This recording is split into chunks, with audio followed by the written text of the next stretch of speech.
we don't get sued out in this mother. What's up, everybody, and welcome to another episode of the G Show podcast. I am G1, and this is the Geek Out, episode 16. Got a little bit of that Justice League action there, just because, you know, I feel like we are the Justice League of the geek culture. Who's that? Let me join you, introduce you to my wonderful panel today. Joining us back from his little mini vacation, swinging around in the fields of Queens, we've got Matt G23. What's up, my brother? Hey, I'm going first, and I don't have anything worthwhile to say. Nothing at all. No, it's terrible. Why do we do this? Why do we do this? Also joining me back from the bodega run, where he's pretty much rubbing it in my face that he got the bacon, egg, and cheese. We got C. Monty. Chris, what's up, my brother? On the Geek Out, we're talking about D23. I should have led with It's not mac and cheese, though. It's chicken and bacon. Oh, you switched it up. Oh, still good. Yeah. Switched it up. Well, all right. Let's get in. But before we do, I just want to I want to address the monkey in the room, and I'm not talking about Planet of the Apes. We'll do that in a bit. We're talking about Matt's reaction to Spiderman Homecoming, which he cursed me out this week and said it sucked and yelled at me over Messenger, and I didn't understand the hostilities.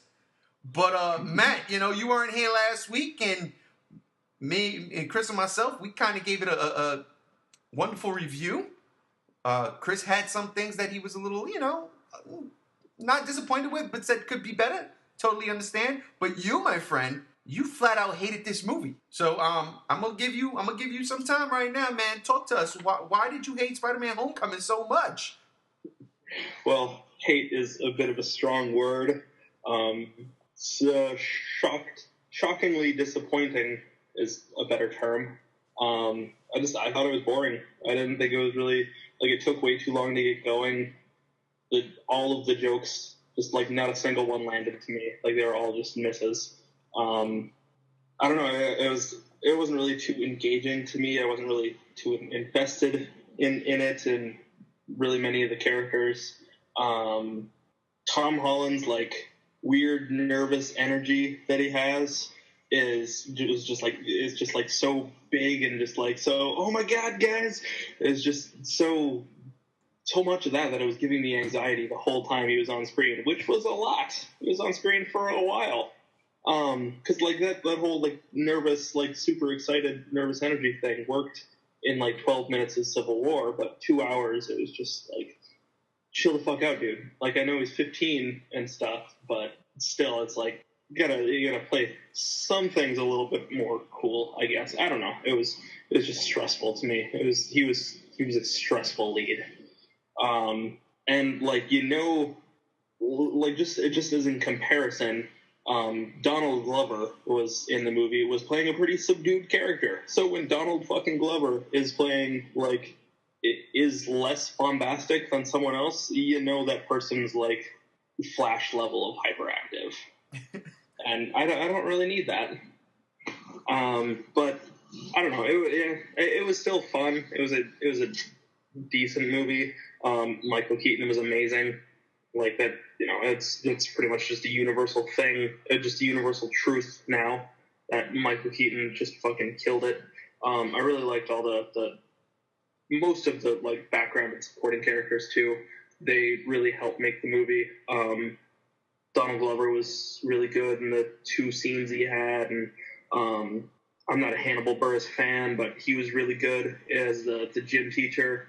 But yeah, that's the supporting characters are what made the movie to me. And overall, 6 out of 10. Good Lord. It was in my top 10, but that's only because I happen to like Resident Evil slightly less, and it's out of the top 10 now because of War for the Planet of the Apes. Oh my god. Listen, man, you say this dude had high anxiety. You give that poor kid a Xanax, probably negates his abilities, bro. Chris, do you hear this madness coming out of our friend's mouth here?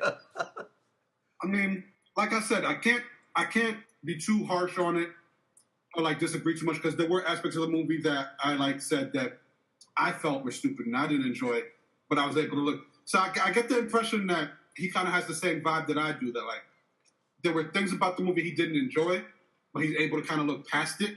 Would you agree with my assessment on that, Matt? I guess I just found the movie really forgettable. Like no, you see what I'm saying? Like you still enjoyed it for what it was in a sense, despite the fact that you didn't like certain aspects, right? Yeah. So we're kind of on the same page like that. So like there were aspects of the movie that we talked about last week, Ray, that I didn't enjoy, that I thought were like, meh, but I was able to look past it and still enjoy it. I probably enjoyed it a little bit more than he did based on how he's talking about it. But, you know, there were elements in the movie where I was just like, okay, this kind of didn't really work for me. This kind of didn't really work for me. But overall, it was still a pretty much enjoyable movie. I loved it more, but I can't come down on him too hard for like looking at things and seeing this didn't really work. Because there were aspects of the movie that just didn't really work. I'm cracking the whip. You're all getting an F. That's it. End the story. I'm cracking the whip. No, listen, man. Film is all subjective, and you know what? I respect Matt's opinion. You didn't have to curse me out 100 times on Messenger. I'm gonna put that out in like 3-4 years and stuff. That's gonna come out like the Met Files. You know, it's gonna be damaging evidence. If we ever blow up and get famous, things fall apart. This is gonna be behind the music thing. They're gonna start posting like the text messages and shit. That's it. This is it. No, hey, listen. That's you are the first, well, maybe the second person that I've know that just didn't really enjoy Spider-Man as much as I enjoyed it. Because, like I said last week, man, there's nothing wrong with that movie. My personal opinion. I really wanted to love it, and I was really excited for it, but it was just, the whole thing just fell flat, and I felt it was just overall forgettable. Like, it's not a movie that stuck with me at all, except for, like, Michael Keaton. You know, everything else was just super bland and forgettable, and, you know, like 2 days later, I was just done thinking about it. I just moved on. All right, well, nice segue, because we're moving on. We're not going to talk to you about Spider-Man no more, you foul monster. You said he was the second person. Was the first one Pete? Yes, sir. Yes, it was. Pete, I'm calling you out, brother. It was your birthday last week. I said happy birthday, but you're wrong. Nice segue. We're leaving Spider-Man. Let's talk about what came out this week, and then going into no spoilers whatsoever. I don't want to make this a review. I want reactions, because I know, Chris, you haven't seen the movie yet, but War for the Planet of the Apes. Matt, you just alluded to it. You've seen it. Knocked out Spider-Man top 10. Your reactions from this movie. No spoilers, but your reactions to this movie, and I guess the trilogy on a whole. In a word, it was amazing. I really, really dug this movie. I think it might be overall the best out of the three. I didn't really like the first one. The second one was really good, but I didn't feel like it has much replay value. And this is like just the different like genres that they incorporate into the movie, and the different themes and stuff, and like the scope. You know, like some of the shots in there are just incredible. Like that's like Oscar worthy cinematography. You know, if they don't get at least a nomination, it's a shame, because like that is a gorgeous movie to look at. You know, the CG has never looked better in the movies. Like the ape Maurice, the orangutan, looks like a real fucking orangutan. Yes, he does. Looks dead on real in every single shot. You know, that was CG that's still going to hold up in 10 years, I think. The acting was great. I mean, I just can't praise this movie enough. It was amazing. I loved it. I would go as, like, I want to put it in my top 5, but... No, it is better than Kong Skull Island. There's no denying that. No, I still enjoyed Kong more. It's... the way my top 5 is set up right now is it's a top 7, because I feel like I can't decide if I liked Logan or War for the Planet of the Apes more. I can't decide if I like Baby Driver or Guardians of the Galaxy 2 more. So it's a top 7 right now. He's such a because cheater. those are just on even planes to me until I watch all 4 of them another time. But yeah, it's like, go see this movie, because it's damn good. It really is. To echo a lot of what you said, the cinematography is amazing. The acting was great. Woody Harrelson was just Yeah, he was great, man. Spot on. But I mean, let's be for real here. Caesar's the star of this movie. Caesar is he's a scene stealer every time he's on. Andy Serkis just he gives it his all with this movie, and it's funny because I went back and I watched Rise on Wednesday, Dawn on Thursday, and then I watched Kong Skull Island on Friday because my wife, when we were supposed to see War, decided Mariah Carey took precedence. And so I went yesterday and saw it. But yes, I made it kind of like an Apes week. And yeah, you're right. The special effects in Rise. And Rise, while I do like the movie, to me it's the lesser of the three. The special effects were okay for its time. You see it more now, especially where they're at with this movie. Hell, you even seen it in Dawn, the leaps in special effects. Dawn, I loved. That's the second time I seen that movie. And I was blown away by it because I thought the performances were great. And that one, everything it just works. The unfortunate thing with Dawn for me, especially now, is the actor who played Koba was Lieutenant Chapman in Kong Skull Island. So every time he came on screen, Koba, I kept saying, "Is that a monkey?" I couldn't help it. I was trolling the movie the whole damn time. So it was messed up on my behalf, but I still enjoyed Dawn a lot. War for the Planet of the Apes, though, is kind of like what I said with Guardians of the Galaxy Volume 2. It's just such a great continuation. It really is. The story progresses perfectly. Matt Reeves knocked that out of the park.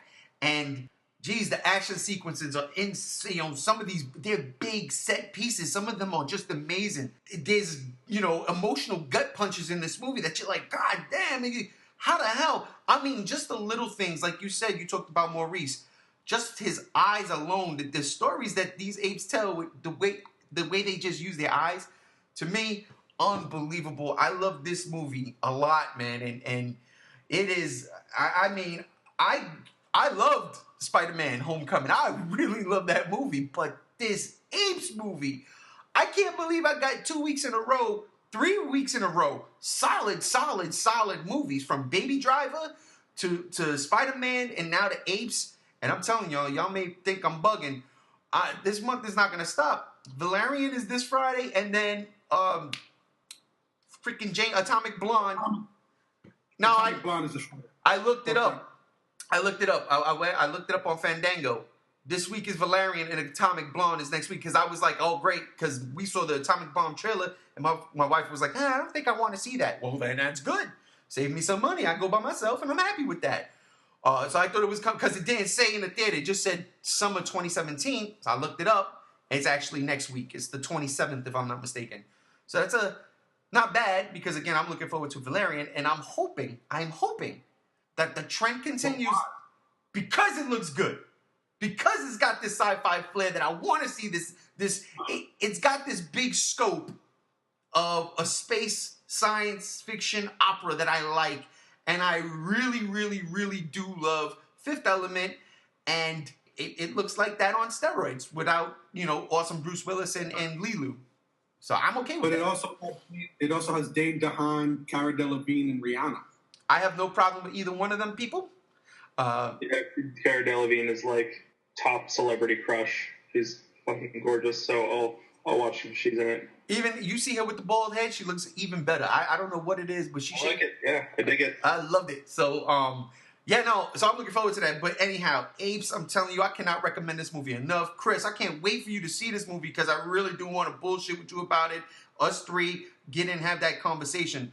But I'm really disappointed because this is the first week in like a couple of months probably that I wasn't able to just go right out to the movies after work and just go see what I wanted to see. I was a little low on funds and I just had too much going on this weekend, so I wasn't able to just go out and see it. I hear you. I'm really disappointed in that. Well, listen, man, you'll get to see it soon. I'm telling you, and I don't know what it did over the weekend box office wise, and I wanted to check that, and I dumbed out. But I know on Friday it beat Spider-Man at the box office, so that's kind of crazy, all things considered. That being said, Apes, great movie, great way to tie up this particular story arc. I know there's a lot of people. Hell, my father even called me this morning and asked me, "Oh, so does this go right into the Charleston Heston movie?" No. without spoiling anything, 2,000 years. Exactly. This movie is still set in a relatively present day. Charlton Heston is 1,000 years into the future. So yeah, don't go into the movie thinking you're going to see Charlton Heston's ship come down or the Statue of Liberty get destroyed. You're not going to see none of that. What you're going to get is a really great emotional story with really great special effects and characters that do sign language that you fall in love with. And I will say this, you know who stole the show for me? The little funky bad ape. Oh my God, he stole the show. I love that thing so much. I'm going to buy me a plushie. I am going to buy me a plushie if there was ever one to come out. You heard that first. I'm going to put it up. That's going to be the picture. If I ever get a plushie of Bad Ape, it's going to be my profile pic forever. But it's definitely a movie that, I don't know. What I was expecting and what I got were two totally different things. I mean, I don't know if it's totally spoiler-ish, so I won't say, but that was something I was kind of disappointed by. Was something that I was expecting that we didn't get a ton of in the movie. Okay. Fuck it, I'll say it. There's not a lot of, war in the movie. It's got themes of war, but there's not, I thought it was going to be a big all-out action kind of movie, and that it really wasn't that. The war aspect is really downplayed, and it's survival movie than anything. When you really think about it, though, and this is me speaking out without really knowing what happens in this particular movie. When you think about it, though, the titles don't really match. Like, for instance, the first one is called Rise of the Planet of the Apes, where it really just kind of ends on them escaping and going to the woods. Like, there's nothing rising just yet. So I felt like Dawn of the Planet of the Apes would be more better suited to be called Rise of the Planet of the Apes. I totally agree. I've always said that. But so that just seems to be a kind of a thing with these particular movies. The titles don't really seem to necessarily match the content of the movie, but they're still solid movies. Ray, it was $56.5 million for the weekend, by the way. Number one? Yeah. Wow. Whoa. Well, kudos to everybody that went out and saw War for the Planet of the Apes, because that movie deserved to be number one. I honestly believe so. Was Wonder Woman still in the top 5? Because to talk about box office crush, wow, girl, doing it out there. But yeah, my bad, Matt. You were saying about the war aspect. No, yeah, that was about it. Yeah, I totally agree. The titles have never matched up with the themes, really, of the movie. Like, Dawn should be the first one, and Rise should be the second one, and War is a fitting conclusion. But the war aspect is really downplayed in the movie. It's almost a World War II-esque kind of story, but with much less battles. Yeah, I mean, again, trying not to spoil anything. What about the internal war within Caesar? Because there's a couple of things in there that, and he says it as much to Maurice, that you can one take from it.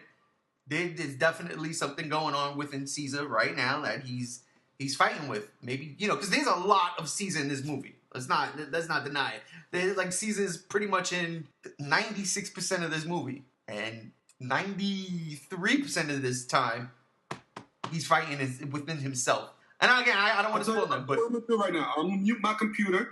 You guys freely discuss what you want to discuss, and then just wave at me when you're done talking about what you're talking about. All right? Oh, we're going spoilers here, ladies and gentlemen. We're going spoilers.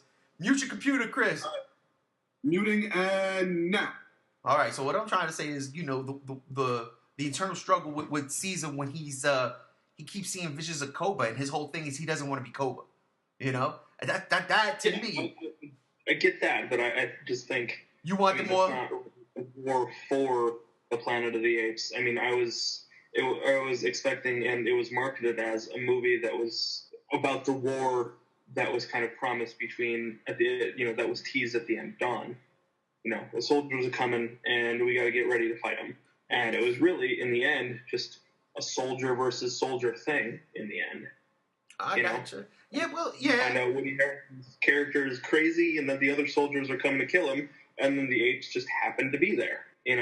There was some fighting, but it was just because the apes happened to be there. There was more of a war aspect in Dawn of the Planet of the Apes when Koba led the apes into San Francisco, and then that whole thing happened. Yeah. I see what you're saying. I mean, look, I get what you're saying. And it's a solid, invalid point. So I totally, I got you there. The beginning started off like, yeah, we're gonna get this war. That beginning, that opening, the opening salvo. Yeah, I mean, apes were getting killed, and then all of a sudden, here comes Caesar doing what they do. And yeah, all right, I got you. I feel you on that. I feel you. Hey, Chris, let's see. Does he even get it? There we go. Is he back? Is he back? All right, he's back.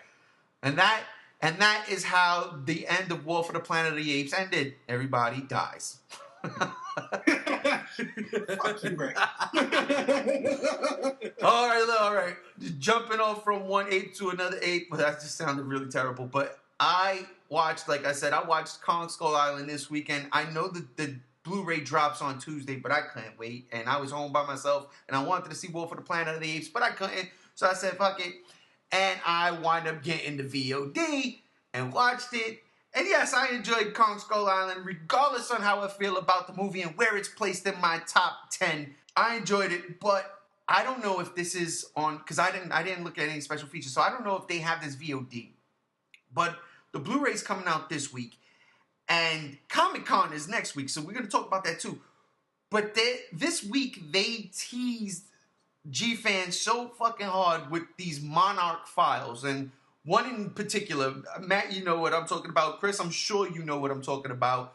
But pretty much the origin of King Ghidorah, they teased where they had they actually went back and they kind of took from the original script from 2014's Godzilla, where they were going to find Godzilla up in the Arctic, in the ice. But then they said, let's not do that because Man of Steel, we got the ship up there, so let's change it up. But they went back and they said, you know what? They found something in the ice. And the words were, the quote was, the devil has 3 heads. Now, I went crazy. You know I went crazy, right? Now, all of a sudden, I started focusing in and trying to figure out and read every little thing that they had in this video. But let me ask you, I'm going to start with you, Matt, because, you know, you are a G fan like myself, hardcore.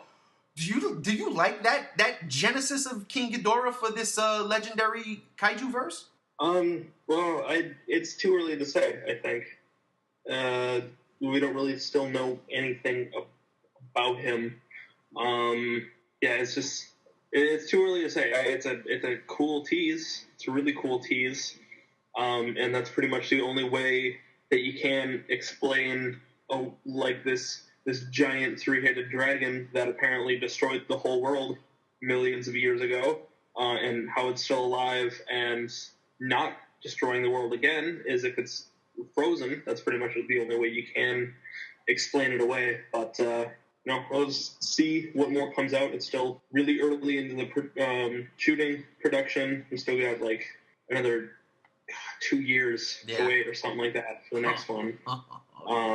So just gotta wait and see. I liked the other cool little possible, they had the Temple of the Moth thing. And that was cool. They had like the great fog of London, which might have been a Hedorah thing, possibly. Right. That would have been cool. But yeah, it's very interesting to see them. It's a weird time for them to put that video out too. It's 2 weeks before Comic-Con. It's 3 weeks into their shooting schedule, and the movie doesn't come out for another 2 years. What's that for? Exactly. So, we'll see where it goes. Exactly. Chris, what about you? Your thoughts on this? It's hard for me to really place because, as you know, I was never really as heavy into it as, you and Matt are and everything like that. Ghidorah and some of the other villains in the Godzilla movies have been kind of, breaking into my bubble recently. When I was a kid, the main Godzilla movie that I had was Godzilla vs. Mothra. That was my big thing. There was another one that I had where he fought a giant lobster or crab or something. I don't remember too much about it. Sea monster. But, yeah, mainstay characters like Rodan, Ghidorah, characters like that and everything, Gamora and everything. Not Gamora. Loser. See, this is how little I know. I'm naming characters from Guardians of the Galaxy. So I didn't really know that much about it. And I was kind of I always thought Godzilla was cool and everything like that, but I just didn't dip. I dipped my toe into the pool, but I never dived in head first and just waded in the waters and stuff. So a lot of these characters I'm just familiarizing myself with now. I didn't get a chance to check out the Muto Files. Like, I saw the thing that they leaked online and everything. I didn't really kind of check. I think I'm going to start digging more into the lore and mythology of Godzilla more as the movie gets closer, though, because, like, it is cool. And I do like Godzilla. Even though I wasn't a huge fan of the 2014 movie, I do like the concept of Godzilla overall. And, I mean, if that's how they introduce him into this world, that's how they introduce him into this world. It's one of those things where I'm not as deep into the lore as you guys, so I don't know how it compares to the original origins and mythology and everything, so I can't really say, oh, they fucked it up, or like, oh, this is better than the original, whatever. I can't form an opinion on that one way or the other. Right. So it's just kind of like, this is it for me. This is what I know of Ghidorah, so yeah, I'm fine with it. Excellent. You get an F for not liking G14. I'm throwing F's out all over the place today. I don't care. I can't like a Godzilla movie with only 2 minutes of Godzilla. You're getting an F for that too. We'll go more. We're gonna go more in depth with that, ladies and gentlemen, when we do, of course, our Godzilla block party at the end of the month. So be on the lookout for that, because by that time, Comic-Con will be out, and hopefully there's some stuff we don't know just yet. But yeah, we'll save most of the juicy goodness for that. What I want to talk about real quick before we do get into Comic-Con, though, is the D23 Expo that's, I don't know, it's probably still going on right now, but that happened over the weekend, started Thursday. They gave us a beautiful D23 Expo, in case y'all don't know, is the big Disney convention where they bring all of their properties to the table, whether it's games, movies, TV shows, and as on Thursday we saw, the theme parks. You guys get a chance to look at the model for Star Wars Land? Yeah, I mean, I had seen images of it prior to, like, maybe about a week or two. Like, they've been kind of like throwing out the blueprints and the specs for it and everything like that. It looks cool. It looks very much like Mos Eisley-ish. Yeah, like, it's not like a fantastic, like, Coruscant, like, cityscape kind of thing. It looks more like a Tatooine kind of, like, subdued village sort of thing to me. Wait, so you didn't see everything, man? No. Oh, dude, they put out, like, they have the theme park, but kind of like in a Jurassic Park movie when they show, okay, this is what the park's going to look like, and they got the big diorama. They did that for Star Wars Land, and there's Tatooine, there's Mos Eisley, I mean, there's what looked like Endor, there's a ton of different locales from the Star Wars galaxy. And holy crap, I mean, I was blown away. I'll tell you right now, I'm not even gonna lie. Dream job? Yes, please. I would love to work in one of those theme parks, stay in character all day, paint me up, call me Jabba the Hutt. I ain't got no problem with that. I'm cool with it. Matt, you seen this thing? What you think? I did not. You guys see it at all. Oh, sorry. F. You guys are fucking getting F's all day today. Anyhow, look, that was it's partially. I'm not gonna try to excuse myself because I really should have been more proactive in looking this stuff up. But it's partially, it's this weird thing where, like, even though I'm subscribed to so many of these geek news channels and everything like that, where they blow this stuff up, there's been surprising little amount of this stuff showing up on my Facebook feed. Yeah, like D23 was all over the. People were talking about D23s this weekend, but nobody was really posting anything that was going on in D23. It was weird. The stuff wasn't. And like I said, I was kind of too busy this weekend to, like, really dig into it and find out what was going on. So, like, if I was going to know anything, it was going to have to be like, oh, check out this new image of Star Wars Land. But that shit wasn't popping up in my feed. Yeah, that's weird, too, because I same thing on YouTube. For whatever reason, nothing was coming up. And then when it did come up, it was more just reactionary shit. It wasn't until a couple of hours later that we started getting things. For instance, and I don't know, maybe this is just Disney or whatever the case may be.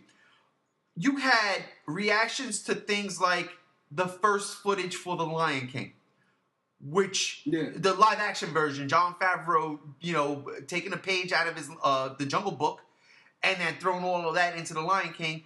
And from what I've seen as far as reactions go is they showed the opening of the movie, which is, Simba being blessed on Pride Rock or whatever you want to do. And it was like, it's accurate. It's like everything you've seen in the cartoon. They nailed it in the movie, and it looks real. And I'm like, damn, but where is it? Where's the footage? Like, I want to see that. And I guess Disney's holding that real close to the chest. But then another thing, like the Star Wars footage, which wasn't any new trailer, it was more behind the scenes for The Last Jedi. That came out like an hour after they showcased it. So I'm like, We'll talk about that in a minute, too. I guess they felt like there wasn't too much harm in showing the online people the Star Wars thing because, as you said, it was really just behind-the-scenes footage. Yeah, so but even still, you have something like Star Wars Celebration where they actually go and show you the trailer at the end of the thing. This is their big expo. I don't know what they're trying to save anything for. Give us a tease, unless they're saving stuff for Comic-Con, but why do this and then Comic-Con? I don't know. It's just weird. Matt, what do you think? What do you try to make of all this? I don't know. It's hard to say. Yeah, I haven't seen like a lot of stuff about D23 either. I saw articles like showing the footage of the behind the scenes Star Wars stuff, and I saw articles that linked it to the Star Wars Land pictures, and then there was stuff about the Will Smith Aladdin thing, but those are the only three that come to mind right now, and the new character posters for Star Wars, and that's right. it. Everything else, yeah, I haven't seen anything for it. It's weird, yeah. Like Comic-Con's kind of the same way. Some stuff there's the Comic-Con exclusive stuff that like we still haven't seen that 2014 Godzilla stuff they put out in like 2013 or 2012. I think there's some Batman v Superman stuff that like just got leaked like a year ago, like after the movie came out, of Comic-Con exclusive stuff for the movie that like a year before the movie even came out. So I don't know. It's weird how they do stuff. I don't understand it. There's got to be some like logistics behind it, like some legal shit. Maybe the behind the scenes Star Wars stuff is ready and that's okay to put out, but for whatever reason the Lion King wasn't okay. I don't know. I really have no idea. Yeah, you're right. Yeah. I mean, yeah, go ahead. In a sense, I kind of get it because it's like you guys spent the money to come out here. Like for the people who went to D23, like I guess the prevailing attitude is like you guys spent the money to come out here. However much money the tickets are, and like some of you flew out here to do it and everything like that.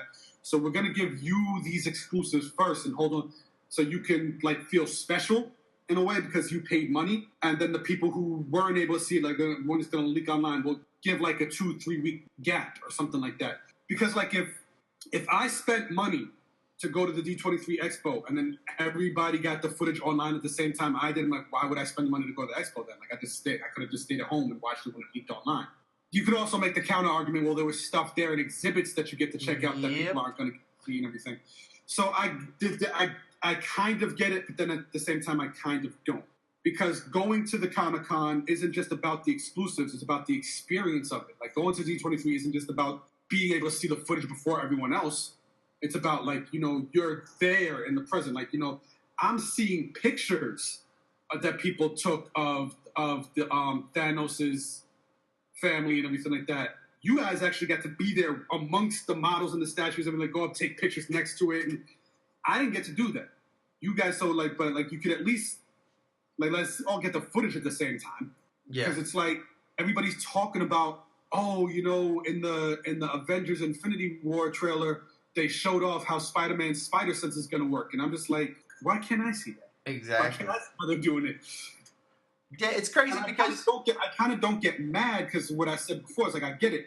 They went out, they spent the money. You're kind of gifting them to this early and everything like that, but it shouldn't be like a 2-3 week gap. It should be like maybe like a day. They get to see it on Friday, Saturday afternoon. We all get to see it. I agree. That's what I'm looking forward to because they had the footage for The Lion King. We don't see that. They showed a trailer for A Wrinkle in Time, which is based off of a book, and they dropped the trailer for that.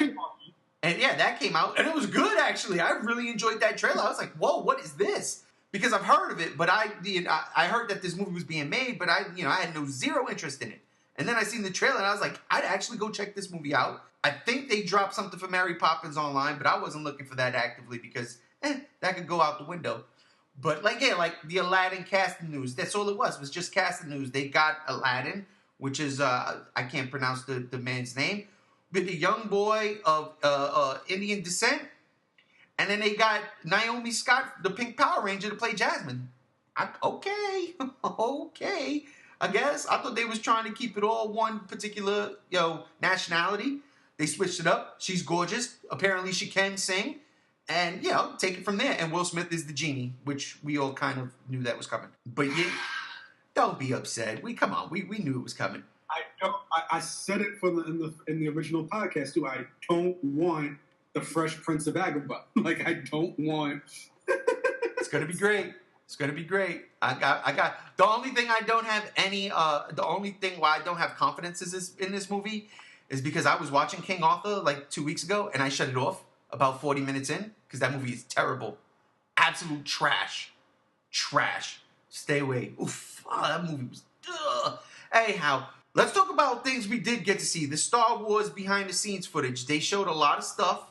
I kind of loved Rey in the hood with the lightsaber up. The aliens was so different.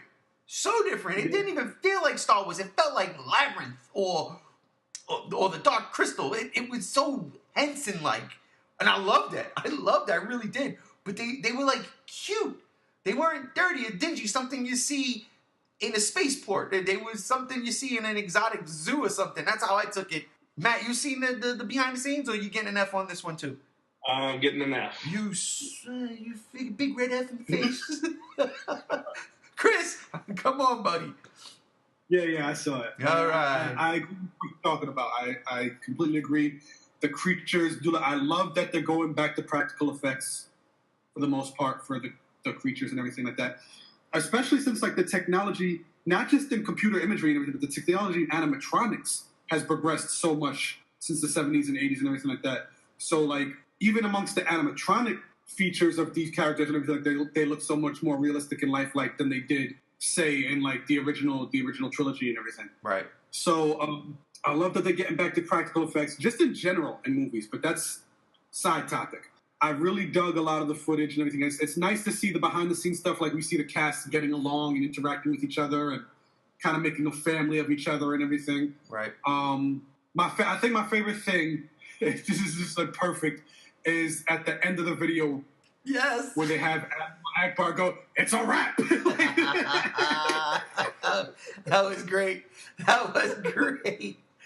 No, I totally loved it. That just goes to show, like, how dedicated they are to the series. They're just perfect callback. It's a wrap. That was good. Yeah, all the footage was amazing. I'm really intrigued to see what the significance of the color red is in this movie, because they seem to be emphasizing the color red a lot. The title is in red. You're seeing the red smoke as the X-Wings and everything go across the plains and everything like that. You're seeing red powder. All the character posters are, like, in red. Yeah. I'm wondering what the significance of the color red is in this movie. Oh, Rey's going dark side. Yeah. So that's one of the things I'm interested in seeing. Maybe Luke's going dark side. Who knows? Yo, stop it. Stop. Don't even play like that. I mean, he is the one that has the line that says it's time for the Jedi to end. Listen, man. So we'll see. Don't you do it. But yeah, it was cool footage to look at and everything like that. It's definitely hyped me up a bit. Okay. I can't wait for them to drop the second trailer. Yeah, no, definitely. But the second trailer, I don't think is coming anytime soon. Well, it should actually. Thinking about it now, we're at the halfway mark of the year. This movie comes out in like 5 months. Yeah. Oh shit, we're gonna talk a little bit about this in the Comic-Con in the next segment. But you're right. That trailer is close. Wow, closer than we think. Time is flying this year, my friends. Time is fucking flying. They ended D23 with Avengers Infinity War. They brought out a large majority of the characters in the movie. You had Thor. The only ones I didn't see there was like Chris Pratt, Chris Evans, and Scarlett Johansson. But like everybody else showed up, and they had footage from the movie. I don't know if it was cut together like a trailer or a quick sizzle reel. I'm hearing it was like a trailer, but from what was described, now this, I could agree with them holding this footage back until next week. Because that's Comic-Con, and they usually, not everybody's going to come out to D23, but everybody is going to go out to Comic-Con. They know the audience is going to be bigger there. And Comic-Con is now becoming like a sports match, if you will. Who wins Comic-Con, Last year, it was like DC won Comic-Con because they dropped the Justice League trailer. Who wins this year? Because Justice League trailer number 2 is coming, And there's no doubt in my mind we're gonna see a lot more. We're gonna see Superman. They're gonna shoot their load, kind of like they did with Doomsday. But this Infinity War trailer that was shown at D23 just sounds insane. And I can't lie, I was like you, Chris. I was scouring the internet for any leaks. And all I found was reactions. And I watched about 5 or 6 of them. I got so many Rick rolls, I was starting to get ready to punch my computer screen. Yeah, man. 2016, people still doing the Rick roll. Like, stop it. You guys are assholes. Look, I'll take that over a damn SpongeBob meme any day. That's just me personally, though. But yeah, so this footage that came out, the reactions and stuff, just from the reactions and hearing what they had to say, let me ask you, Matt. And don't let me get the red marker out. Please tell me I've seen something or heard something. This is the first time hearing about a Infinity War trailer. Big fat red F again. So you haven't heard nothing about the stuff. You're waiting for the trailer Comic-Con. I literally didn't know that D23 showed a Infinity War trailer. I had no idea. I cannot. But I'm big F. I'm not a Disney guy, so I'm not following any of this stuff. And like we were saying, like this is it's not even something that came up on my radar at all. Gotcha. Yeah, that's 23. I wish you would have led with that instead of me giving out all these Fs, because now my mark is empty. Thanks. Appreciate it. Well, hopefully I won't continue to keep failing. No, after this, I'm pretty sure it's hard to fail after this when we just, what are we excited about? But Chris, the reactions to this trailer, man, how does it make you feel? I mean, well, I pretty much know you scouring the internet, but seriously, what's your anticipation levels? I'm excited. I really am. Because like I said, I've mentioned before how like when a year or two ago at the big Marvel thing, when they dropped that first initial Infinity War tease, where like it starts off where like Nick Fury's like, legend tells us one thing, history another, and now we're getting to a point where like the two are coming together. Like that whole teaser trailer, and then it ends with the gauntlet coming up and Thanos coming to the camera, and it turns, like I said, I was so hyped off of that you couldn't talk to me for a week about anything else. Like I was at work answering phones, like, can I get my no, we're not going to talk about your gear, we're going to talk about Infinity War.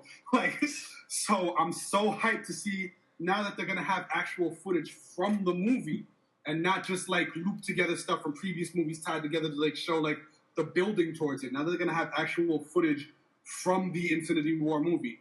I'm so amped. Like I was reading the thing where they open with the Avengers meeting the Guardians of the Galaxy. I'm like, yes.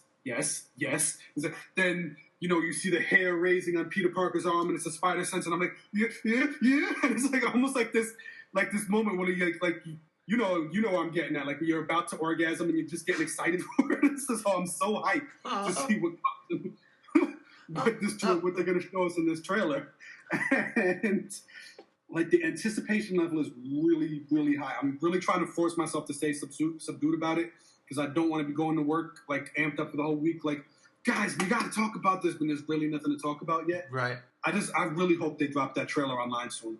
Like, or at least somebody has it and leaks it out and everything, because I don't even care if it's not an official thing. And it's just like somebody at the bottom of the screen from like the corner angled up, like it looks ridiculous. I just want to see something. Show me something, please. Well, I'm sure they're going to show something at Comic-Con, which is our final segment of the day, our little Comic-Con preview, things we want to see at Comic-Con. And I right now know what Chris wants to see because he just said what he wants to see. I'm in agreement with that. I want to see, and I believe that that's where we're going to get it. I think, like you said, Chris, people showing up for the Disney Expo, people not like Matt. Matt don't care about that, but Matt would be at Comic-Con for sure. Mm-hmm. We get that little treat for them, keep it offline, and then Comic-Con. Now you can just put it out there, because I think we're at a place where, especially Disney, where you can watch whatever you're gonna put out for the crew and the audience, the group that are there, and then 5-10 minutes later get it thrown up online. Batman v Superman did that. DC knocked it out the park. They showed the trailer for everybody. 5 minutes later, that trailer was all over YouTube. Legit from Warner Brothers. Last year, same thing happened. Legendary did it. Kong Skull Island, that trailer dropped, and boom, within 5 minutes, it was all over YouTube from Legendary, from Warner Brothers. Justice League, out of nowhere, they were filming for what, 2 weeks? Boom, you get the sizzle reel trailer. Here you go, Justice League. The biggest surprise of the show. That's why they say DC won. I believe Disney Marvel is coming to Comic-Con with this sizzle reel and knocking everybody on their asses. I'm anticipating that. That's one of the things I'm looking forward to the most.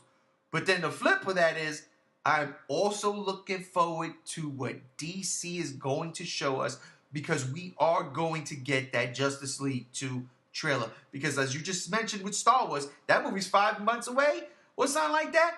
So is Justice League. That movie's right around the corner. It's a month before that of Star Wars. So we got to get that. Is it going to be enough to... Well, I don't personally think so because of the culmination of 10 years into one film. But is it going to be... I don't know. Is it going to be enough? Are we going to get enough visually that is going to leave us salivating until Thanksgiving when this movie drops? Matt? We can only hope, I guess. I don't know. Like, Comic-Con trailers always do a pretty good job of hyping you up and giving you just enough for what you want. So, like, pretty much anything with, that comes from Comic-Con, I'll gladly take and be excited about. So I'm not too worried about it not living up to expectations or anything like that. What are you looking forward to the most, or like what is something you want to see happen at Comic-Con? Pacific Rim Uprising. Hoping to see that. Obviously, Star Wars, DC, and Marvel stuff. It'd be really cool to see some kind of news on Aquaman.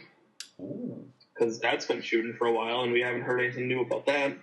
And yeah, that's about it that I can think of. That's like of the big ones that are coming out. I'm sure there's going to be some other little surprise thing here and there that no one expected. Right. But yeah, those are the big ones for me. Chris, same question. What are you most anticipating for Comic-Con? Pacific Rim. Because I know we're going to get the Infinity War stuff. There's going to be something about Infinity War and everything like that. But up until now, we know Pacific Rim is in production and everything. It's been filming and everything like that. But we really haven't heard anything about it. No one's really been putting out any news or anything like that. And like, as Matt was talking and you guys were talking about it, I started thinking about the wheels started turning. I'm like, Pacific Rim is supposed to be coming out within the next year or two. And there's been nothing that we've really heard about. So I'm looking forward to that. Because they're going to have to drop something at some point. We're going to have to see the new Jaegers, new footage and everything like that. So we'll see. I think they'll probably have some Hellboy stuff. Oh. Because even though I don't think they've started production yet and everything like that, we'll at least see, the, what's his name? Hellboy himself? But like the actor, David Harbour. We're going to probably see him like in the makeup or whatever like that. Yeah, so that's one of the things I'm looking forward to. There'll probably be some Stranger Things stuff coming out of Comic-Con now that I mentioned that, because David Harbour's in that as well. We'll probably see some more footage because Stranger Things is supposed to drop in October. That's like 3-4 months from now. Yep. So those are some of the things I'm excited about. Like, aside from the stuff that I know we're going to be getting, like Infinity Wars, Justice League, Star Wars, all that stuff, these are some of the things that no one's really kind of talking about that I'm anticipating. Pacific Rim, Hellboy, Stranger Things, all that kind of stuff.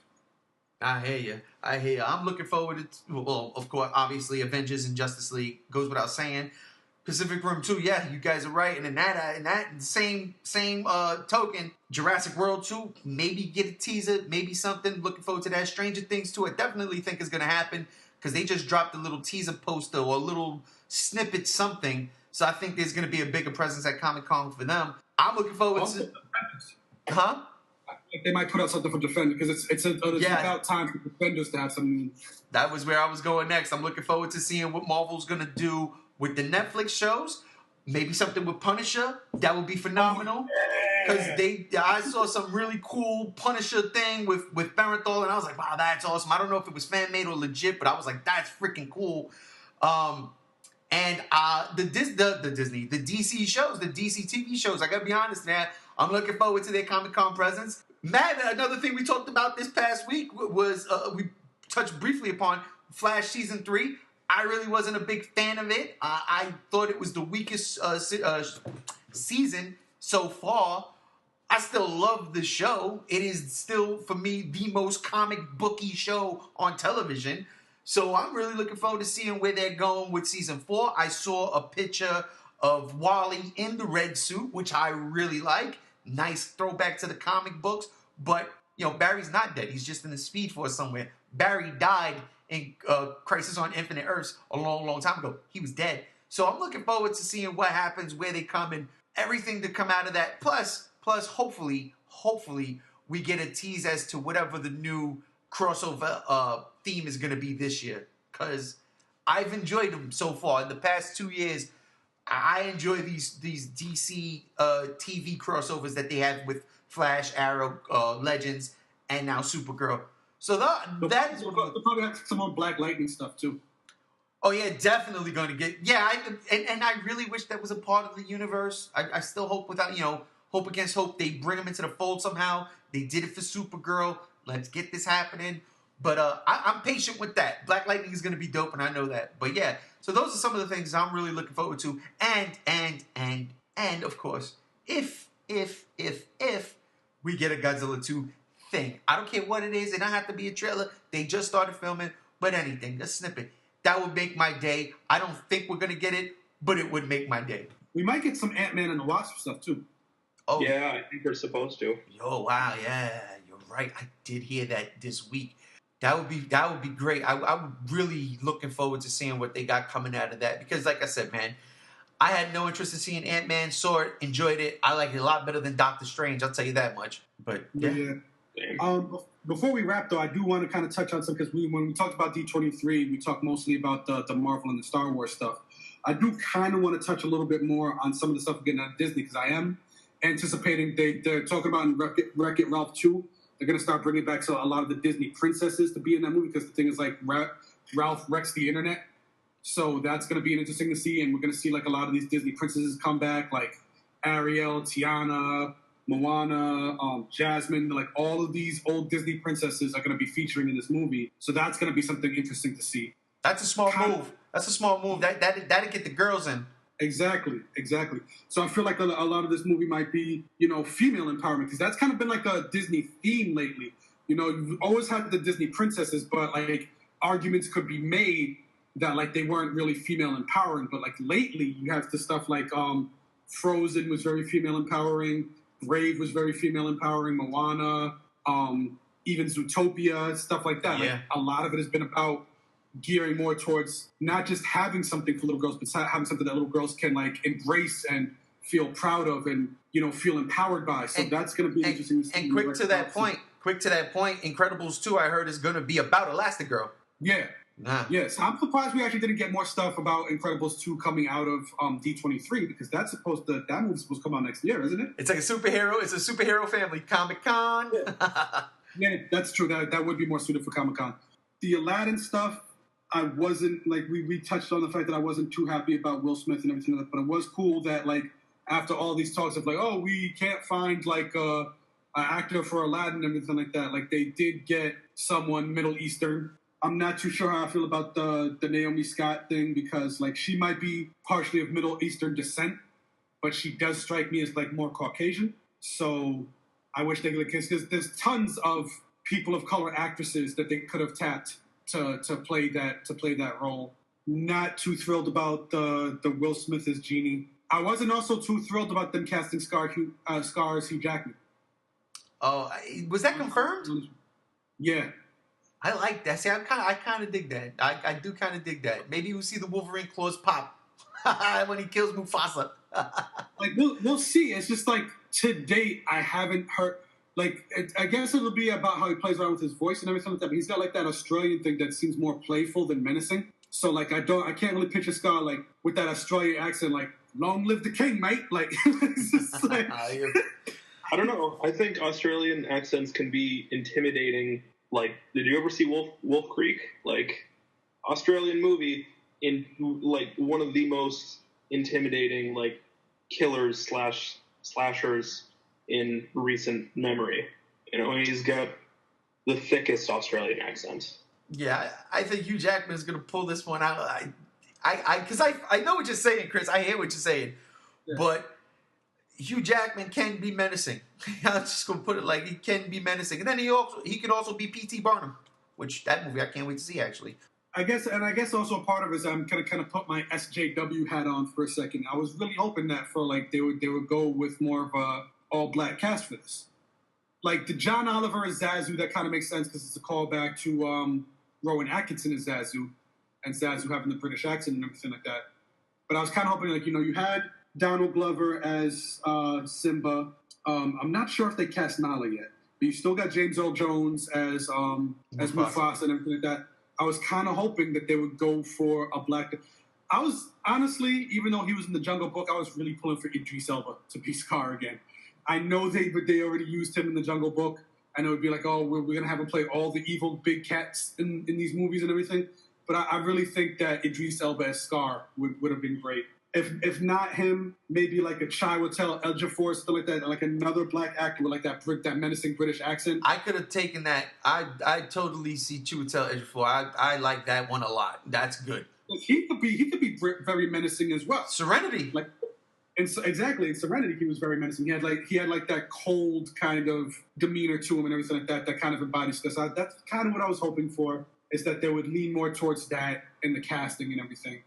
So when they announced Hugh Jackman as Scar, I was kind of like, I get it, but I was hoping for it to be like more African thing, like like the Black Panther movie, like it's supposed to be African culture, so go with more, African descent actors. But the difference, for me, the difference is the Lion King is set in the Serengeti, but it's a timeless story.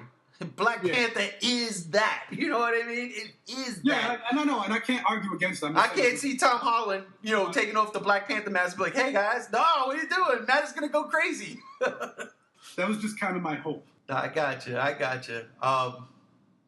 feel you. I didn't know Hugh Jackman was confirmed. I did see it floating around, but I didn't know it was confirmed. So that's cool because I like Matt, I do agree. I think Aussies, they are downright menacing, mate. I'd be scared of them. Straight up, they know how to throw a fucking boomerang. Sorry, guys, and drink a lot of Foster's. Sorry, guys, they gotta go. Big F for me, but I ran out of ink and we ran out of time. Isn't that something? But anyway, listen, guys, thank you for joining me today. Next week, it's gonna be Comic-Con Central, so just get prepared because you're gonna probably see a lot of me all over the YouTubes. And if y'all dudes ain't doing that, because I took the weekend off, next week is all about Comic-Con. So if you dudes ain't doing nothing and you want to get on the show, let me know. I'll hit y'all. I'll leave it open, the messages. But next week is straight Comic-Con stuff. I won't talk about Valerian, I promise. Anyhow, that'll do it for me. Yo, Matt, thanks for joining us today. Of course, glad to be here. And Chris, thank you for joining us once again also. Aye, Captain. You stupid? I don't know why. I don't know why either. And that's it, ladies and gentlemen. Thank you for joining us. Guys. He's out of gas. I'm out of gas. Matt got F's all over the place today. This is the Geek Out episode 16. We'll catch you on the flip side. Peace.